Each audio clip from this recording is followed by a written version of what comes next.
this morning. Prime Minister Khan, thank you very much for joining us. Let me start by asking you your assessment of the situation in Afghanistan right now with U.S. troops almost completely out after 20 years.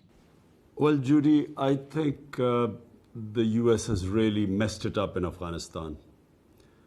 You see, first of all, they tried to look for a military solution in Afghanistan when there never was one. And people like me who kept saying that there's no military solution, who know the history of Afghanistan, people like me were called anti-American. I was called Taliban Khan. For anyone who objected to this way of, I don't know what the objective was in Afghanistan, whether it was to have some nation building or democracy or liberate the women, whatever the cause was, the way they went about it was never going to be the solution. So when they finally decided that there is no military solution, unfortunately, the bargaining power of the Americans or the NATO forces had gone.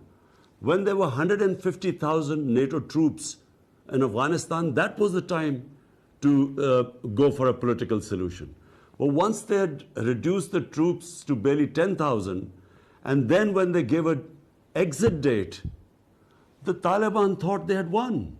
And so therefore it was very difficult for now to get them to compromise.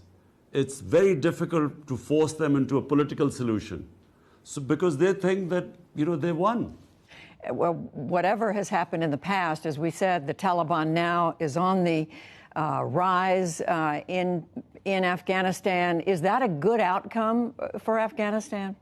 The only good outcome for Afghanistan is that if there is a political settlement which is inclusive, so they form some sort of a government that includes all sorts of different factions there,